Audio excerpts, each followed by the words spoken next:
you started off going to the Episcopal Church, but ended up in the Anglican Church. Is there a difference? Because coming from the UK, I'd never heard of the term Episcopalian in my life, and then I came here, and I guess it's the US branch of the Anglican Church or something similar. Yeah. So obviously, when the British colonized the U.S., they brought with them. Well, it wasn't the U.S. When they colonized the New World, they brought their church with them, which was the Church of England, which is a state-sponsored church, which was originally just the Western Catholic Church in England, and without going too far down the rabbit hole, in the 16th century, the Reformation happened, and as a part of that broader Reformation movement, mixed with some politics, the church in England separated from the Pope, and which that initially was more of a political split than a theological one. Henry VIII was a very traditionalist Catholic till his dying day. Sure. There were just a few things disagreements he had with the Pope with his personal life. A few wives in particular. Yes, exactly. And so the church in England became more of a national church. But then, of course, as you know, the British began to explore and colonize, and they brought their church with them. So at the time of the American Revolution, there were a number of Church of England parishes throughout the colonies.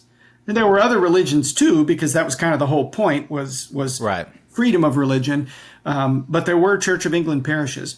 Well, after the Revolution, when the U.S. became its own sovereign nation, the question became, okay, well, what do we do with this tradition, with this church that we have? And that church was still run by the king at that point? I mean, it still is to this day? Yes.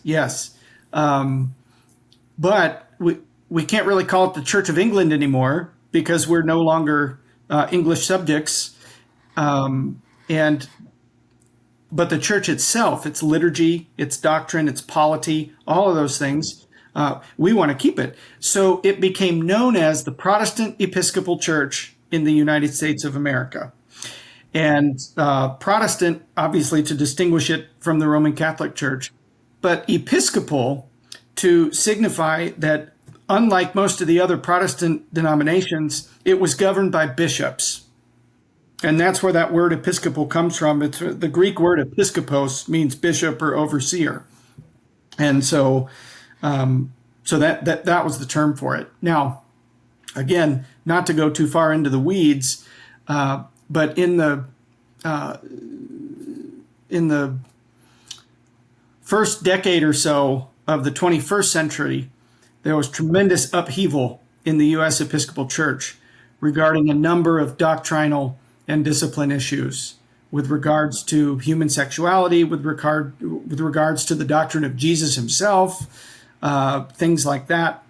And so I was a member of a diocese that actually withdrew from the Episcopal Church USA and was a part of the formation of a new province in the U.S. called the Anglican Church in North America, or ACNA, as we call it affectionately.